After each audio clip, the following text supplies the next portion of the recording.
how did you learn they were dead? Wendy's mother had gone out into the woods looking. She just knew something wasn't right. He said, I went to bed that night, I got up and they were gone. You gotta get your game face on and get to work and try to figure out what happened to them. We believe that Wendy was strangled to death, and this man had to look at his own son and had to conclude, he's a witness against me, and I can't have that. Was there anything in particular which implicated them? She overheard Peyton screaming, Mommy, get up, Mommy, get up, Mommy, get up.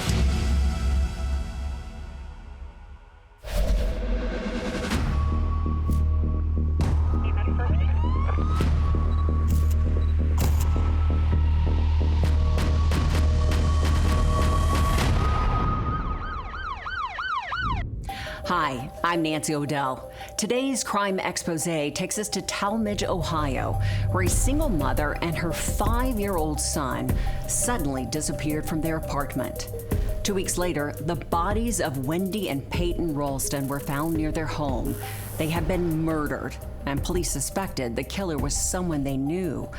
As investigators looked at those close to Wendy, her checkered past included numerous lovers and sugar daddies that she leaned on for money. The pool of potential suspects was immense, taking investigators through twists and turns to catch the killer.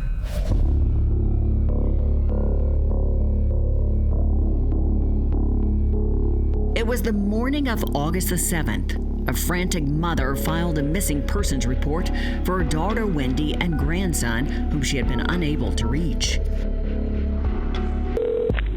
Talmadge Police and Fire. I have a daughter that I'm very concerned, and I called the hospital, and they suggested I call you. 3 days later, Wendy's mother Marie visited her daughter's home. Getting no answer at the door, she searched behind the home for any sign of Wendy or Peyton. Wendy's mother had gone out into the woods looking. She just knew something wasn't right. She didn't feel her daughter would have gone away. She found what essentially was 2 small bundles wrapped with like a bed sheet, and then she immediately called the police, and our officers came out. Detective Bohan joined responding officers and the medical examiner at the disturbing scene. There was a large amount of insect activity and what appeared to be large bones in the bundles. We had numerous people come out to the scene, and I was told that we probably have the remains of bones that represent probably Wendy and her son Peyton. And that was right behind their house, which is 574 Stone Creek, and it was found in a dense wooded area, and that's where the bodies were found. During the week that they were missing, the whole neighborhood was smelling decomposition, and they just thought that a deer or something had died in the woods. She had to close up her windows and things in the end of July because the odor was so bad. So I know you see a lot of things, but what was it like for you to be working on a scene like this? So when I arrived on scene, the medical examiner for the county was already on the scene as well. One of the packages had been kind of pulled open to expose the bones. The smaller package that was wrapped in a green blanket was still intact. And so we opened that, and immediately you saw a human skull and a giraffe stuffed animal in with the remains. So we knew they were human remains. Especially having kids of my own, you know, the emotions, you come into the job expecting to have to deal with this sometimes, especially when you come in a detective, but once you're actually dealing with it, yeah, it does kind of hit a little bit. And you do, unfortunately, represent, oh my God, you know, what if this was my child? You train for this, you gotta get your game face on and get to work and try to figure out what happened to them, because you're the one that needs to solve this. The bundles contained the remains of an adult and a small child. A state of Ohio criminal investigation team documented the crime scene and what was now a murder investigation. We knew that it was behind this residence where we had missing people. They could hear a male's voice saying, "Hey, is somebody back there? What's going on?" Turns out that was Dan Ty. Wendy's mother had told police that her daughter shared the apartment with her 5-year-old son Peyton and his father, Dan Ty. At this point, nothing suggested that Ty was involved in the deaths, but police couldn't be sure. At that point, we wanted to get Dan Ty locked into a statement as soon as we could. So when Dan spoke with detectives, what was his demeanor like? He was pretty calm for the situation, knowing that possibly his 5-year-old child and his ex-girlfriend was found. We pretty much knew, it was going to be them at that time, and he was not expressive about it. Ty told investigators that he and Wendy had an on-again, off-again open relationship. He claimed that Wendy had taken their son on a vacation with one of her boyfriends on July 23rd, 17 days earlier. He said, "I went to bed that night, I got up and they were gone." And he's like, "I didn't think much of it, but they just left." He was talking a little bit about Peyton, but mostly his conversations were all about these other men, and check her phone records and check her computer records and look at her bank accounts. While detectives continued the interview, the medical examiner team documented everything that may have been in contact with the deceased. They discovered that the bodies had been moved from near the fence to a spot deep in the woods, the spot where Wendy and Peyton were found. We found some old electrical tape just in with the weeds. And so the presence of that around Wendy's body, and then also at the first decomposition site, also kind of links that as well. Investigators would have to do a deep dive into Wendy's many relationships, looking for someone who might be connected to the murders. Emotions were high, and they desperately wanted to find the killer, however long it took.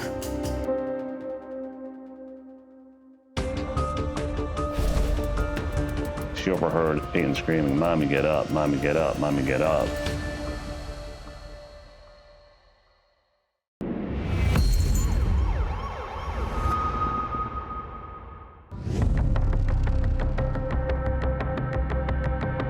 Investigators looked closely into Dan Ty's claims that Wendy Ralston had gone on vacation with a boyfriend 2 weeks before she and her son were found dead. The process was long and arduous. It required numerous interviews to confirm alibis of the men who knew Wendy. The investigation was further complicated because Wendy used several burner phones to contact the men. So with so many boyfriends, where did you begin your outreach? So we were doing our best to try to track down where she might have been. We were sending out subpoenas for a lot of the electronic services like Facebook and things. And because she had left her purse, the officers noted there didn't seem to be a lot of things missing from the home for someone who had been gone for 10 days. So we were trying to get the cell phone number, and she had a few of them. She had a pay-by-the-minute phone back then and another couple phones. And so we were trying to get with providers to ping her phone and get a location on them. Ty claimed that several of Wendy's boyfriends paid her for sex, something she had been engaged in for years. Police knew that the men might be less than truthful about their contact with a woman who had been found murdered. How did you examine Wendy's history and the contact that she may have had with the many men she knew? We subpoenaed all of Wendy's phone records, Wendy's emails. We found these guys, we interviewed them. We had alibis for every single one of them. You know, her background was a bit checkered. She had solicited in the past. In the days leading up to her death, she was trying to reach back out to some of these men that she met on websites to get money to pay her rent. And that was the real flurry of activity on all of her social media and text messaging, and that really clouded the investigation for a period of time. Investigators then learned that Wendy had an ongoing relationship with one man. They wondered if there may have been jealousy between Peyton's father, whom she lived with, and that boyfriend. Who was this man to Wendy? A legitimate boyfriend, I guess you could say. At this period of time, he had broken up with her. There was no contact prior to the exact time that we believe the homicide happened, which was most likely around July 23rd.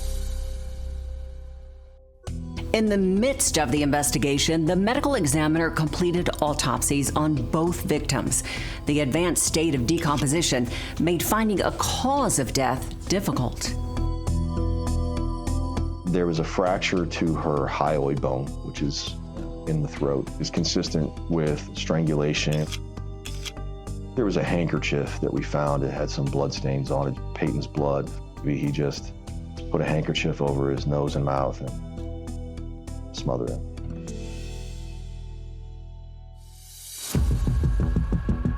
Investigators then discovered information critical to the timeline of when Wendy and Peyton were last heard from on July 23rd.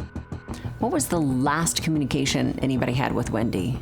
She had a text message thread going, and this guy was like, "Hey, I'd love to see you. Are you doing anything tomorrow?" And she's like, "No, I'll be here all day." So here she's texting a guy saying, "I'll be here today when you come.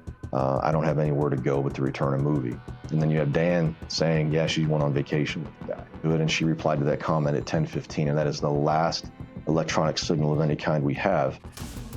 One neighbor overheard at 10 o'clock in the morning, Peyton screaming, "Mommy, get up, Mommy, get up, Mommy, get up," for a couple minutes. We're talking about the day that it happened, the 23rd. The information casts doubt on Dan Tighe's claim that Wendy and Peyton went on vacation around this date. The very next day, as a data burst was received by her phone, and cell towers could triangulate the location, and it was right behind 574 Stone Creek. 2 weeks later, we start finding pieces of that cell phone that had pinged. Police began to narrow their focus on the man who was most closely tied to Wendy and Peyton Ralston.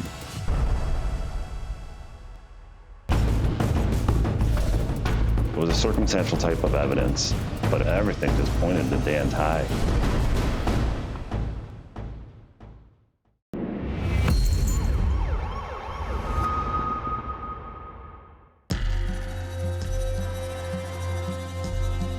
Having fully vetted the alibis of men who knew Wendy Ralston, including some who paid her for sex, police were now back where they started, with her live-in boyfriend, Dan Tighe.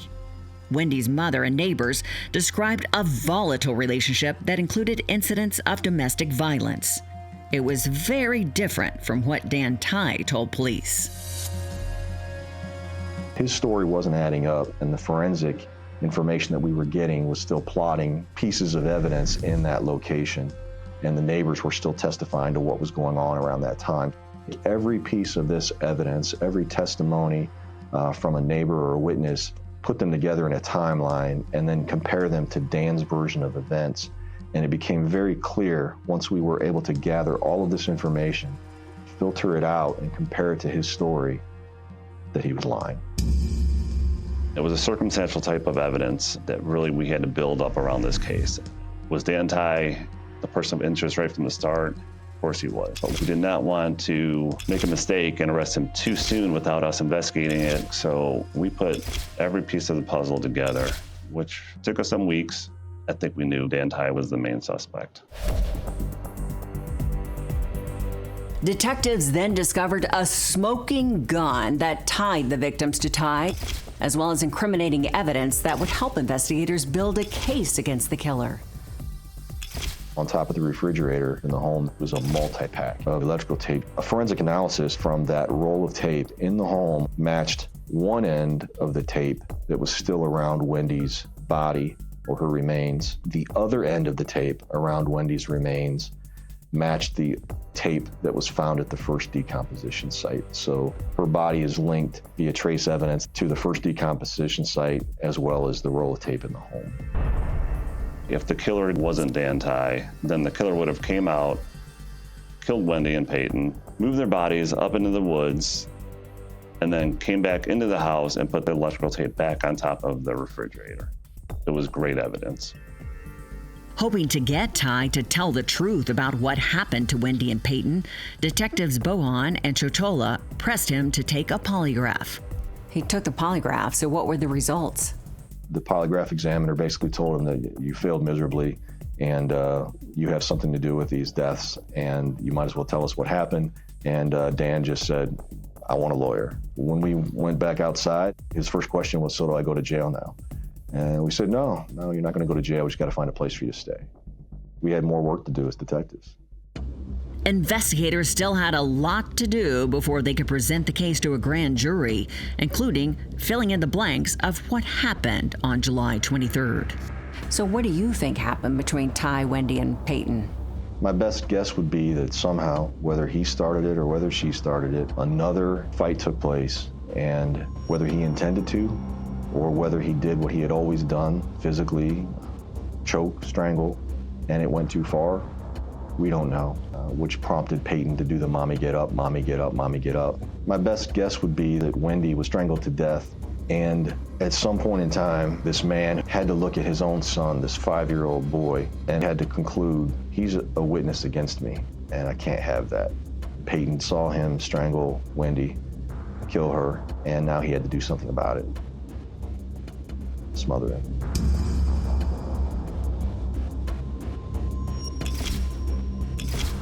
It was circumstantial evidence, but it was just the more we looked into it, the more stuff we gathered, all pointed to Dan Ty. A 31-year-old female, a 5-year-old boy that had their whole life in front of them that was taken.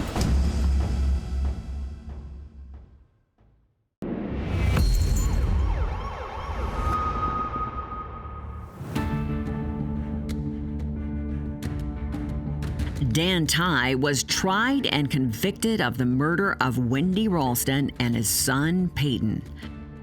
Your actions are incomprehensible. They are monstrous. You declined to make a statement. You took that boy and his mother and you discarded their bodies like trash, and you left them there for the maggots to eat while you sat in the house and you ate pizza.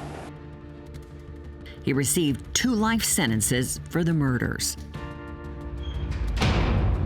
So what feeling did you have when he was held accountable for what he did? You're talking about a 31-year-old female, you're talking about a 5-year-old boy that had their whole life in front of them that was taken. So obviously, it was very emotional.